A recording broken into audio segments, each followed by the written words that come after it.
Halo semuanya, nama saya adalah Alvaro Ivan Daniswara. Saya adalah anggota kelompok 15, yaitu tentang manajemen berkas.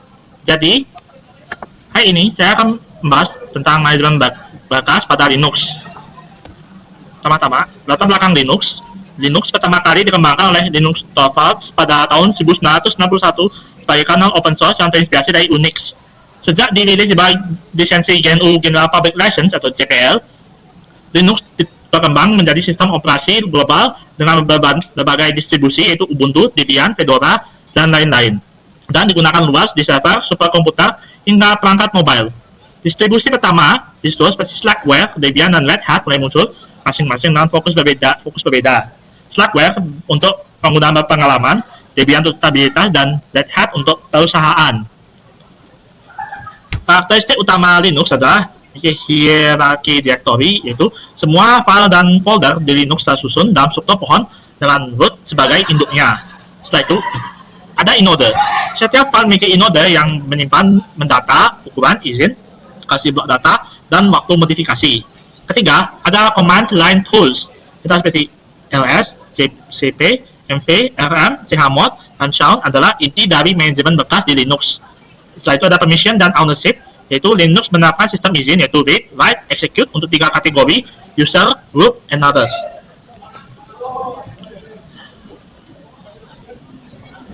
Area dan target pengguna Linux yaitu adapun area pengguna pada Linux seperti server, superkomputer, desktop, embedded, dan mobile, dan keamanan dan jaringan. Selain itu, ada juga target pengguna pada Linux seperti administrator sistem, developer, mahasiswa dan peneliti, pengguna umum, dan industri teknologi.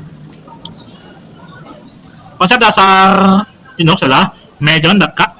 Terdasar dari presentasi ini adalah manajemen berkas adalah metode dan struktur data yang menggunakan sistem operasi untuk mengatur dan menyimpan berkas pada disk atau partisi. Konsep dasarnya meliputi abstraksi data dalam bentuk berkas, organisasi pada direktori serta mekanisme proteksi dan akses data.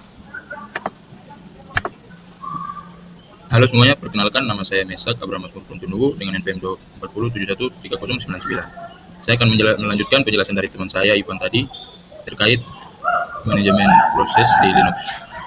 Selanjutnya saya akan menjelaskan tentang penerapan manajemen proses pada Linux. Bagaimana komponen tersebut diterapkan? Jadi, pada Linux menerapkan manajemen berkas dengan prinsip everything is a file, di mana perangkat keras, direktori, dan proses diperlakukan sebagai berkas. Jadi ada dua cara, yaitu Virtual File System atau FFS, yaitu Linux menggunakan lapisan FFS yang memungkinkan kernel berkomunikasi dengan berbagai jenis sistem berkas seperti ext4 atau NTFS atau FAT secara seragam. Yang kedua yaitu ada inode atau index node. Jadi setiap berkas diwakili oleh sebuah inode yang menyimpan metadata seperti ukuran pemilik, izin akses, dan lokasi blok data di disk. Namun tidak menyimpan nama berkas. Selanjutnya, mekanisme dan cara kerja. Jadi ada 3 mekanisme atau cara kerjanya. Yang pertama, struktur hierarki, yaitu berkas disusun dalam satu pohon besar yang dimulai dari direktori root, bukan berdasarkan drive seperti pada operasi lain. Selanjutnya, resolusi path. Saat sistem mengakses home user file txt, kernel akan menelusuri inode direktori root, mencari entry home, lalu menelusuri inode home untuk mencari user hingga menemukan inode target berkas tersebut. Lalu selanjutnya sistem izin, yaitu permission. Jadi setiap kelas memiliki atribut keamanan berupa bit, read, atau write, dan execute untuk kategori user, group, dan other. Selanjutnya contoh nyata, yaitu ada 2 di sini. Pertama, format ext4, itu penggunaan sistem berkas journaling seperti ext4 yang mencatat perubahan data sebelum ditulis ke disk untuk mencegah kerusakan data saat sistem mati mendadak. Lalu kedua ada mounting, proses menggabungkan penyimpanan eksternal seperti flash disk ke dalam hierarki direktori utama, misal ke media USB, sehingga dapat diakses sebagai bagian dari pohon berkas tunggal.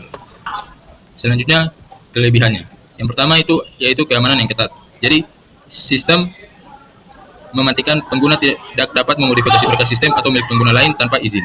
Yang kedua, integritas data. Fitur journaling pada sistem berkas Linux modern sangat handal dalam menjaga data tetap konsisten meski terjadi kegagalan sistem. Lalu yang ketiga, efisiensi metadata. Penggunaan inode memungkinkan Linux menangani ribuan berkas dengan pencarian metadata yang sangat cepat. Lalu selanjutnya yaitu tantangan yang pertama ada fragmentasi node. Jadi jika sebuah partisi memiliki terlalu banyak berkas kecil, sistem kita sistem bisa kehabisan inode meskipun kepastian penyimpanan disk masih tersedia. Kedua, kompleksitas bagi pemula. Struktur hierarki tunggal tanpa C atau D seringkali membingungkan bagi pengguna yang harus berpindah pada sistem operasi lain. Lalu yang ketiga, kurangnya dukungan perangkat lunak komersial. Jadi tidak semua perangkat lunak populer mendukung Linux. Pengguna seringkali harus mencari alternatif open source atau menggunakan alat seperti Wine untuk menjalankan aplikasi Windows. Lalu selanjutnya, temuan menarik dari kelompok. Jadi yang kami temui di sini yaitu prinsip everything is a file atau PROC. Jadi Linux memetakan informasi hardware dan status proses menjadi berkas teks virtual di RAM, sehingga monitor sistem hanya berupa operasi pembacaan berkas biasa. Lalu yang kedua, yaitu pemisahan nama berkas dan metadata. Jadi nama berkas disimpan di struktur directory atau directory, bukan di dalam inode. Ini menjelaskan mengapa hard link bisa membuat banyak nama berkas merujuk ke satu objek fisik yang sama tanpa duplikasi disk. Baik, perkenalkan nama saya Paulus Webrandis Tepu dengan NPM 240712811. Selanjutnya saya akan menjelaskan tentang perbandingan Linux dengan sistem operasi lain. Nah, di sini ada perbandingan antara Linux dengan Windows. Yang pertama, struktur directory. Linux menggunakan hierarki tunggal dimulai dari root, sedangkan Windows menggunakan drive seperti C, D, dan E.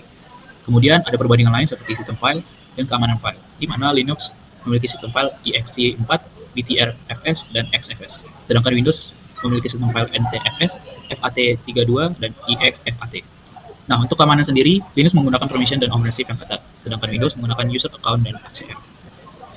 Kemudian ada juga perbandingan lain seperti pengolahan permission, yang dimana Linux menggunakan sistem RWX atau Read, Write, Execute, sedangkan Windows menggunakan pengaturan security berbasis GUI. Ada juga risiko virus yang terdapat di Linux seperti relatif lebih rendah, kemudian Windows memiliki risiko lebih sering menjadi target virus. Kemudian ada juga kemudahan pengguna. Untuk Linux sendiri, kemudahannya cukup sulit bagi pemula, sedangkan Windows lebih mudah dipahami pengguna umum, karena kebanyakan pengguna lebih memilih Windows dibandingkan Linux.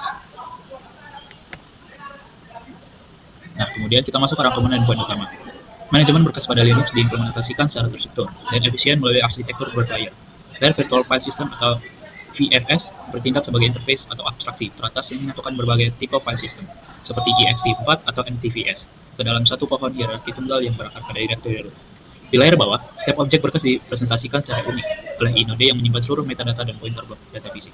Keamanan integritas sendiri juga terjamin secara bawaan melalui sinkronisasi crypto tunneling pada ext4 serta pembagian hak akses read, write, execute berbasis ownership seperti user group dan ada. Kemudian kami juga memiliki poin utama di dalam pemahaman kelompok kami, yaitu yang pertama, Linux merupakan sistem operasi open source yang bebas digunakan dan dikembangkan. Kemudian yang kedua, Linux menggunakan konsep everything is file. Everything is a file. Kemudian struktur directory Linux dimulai dari root. Kemudian ada juga Linux menggunakan inode untuk menyimpan metadata file.